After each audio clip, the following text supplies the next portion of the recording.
لا يا رجاله ما اتفقناش على كده، مفيش حد غيري بينزل على البيت ده. لا وسبقتني كمان كده انا موت. ما خدش باله ان هو خد الاسكار. ناس بره وناس جوه، الدنيا درمغه على الاخر.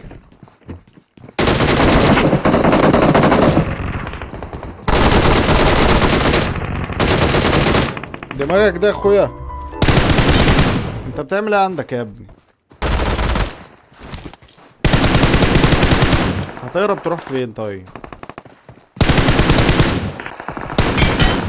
بص بقى الطوبه اللي هتتحدف عليا دي جميله، بس ما تعملهاش تاني. يعني انا المفروض باخد كفر في واحد في وشي. الله ينور يا ايمي ولا طلق. انت بقى عمال تروح يمين شويه وشمال شويه، انا هبش عليك واخلص منك.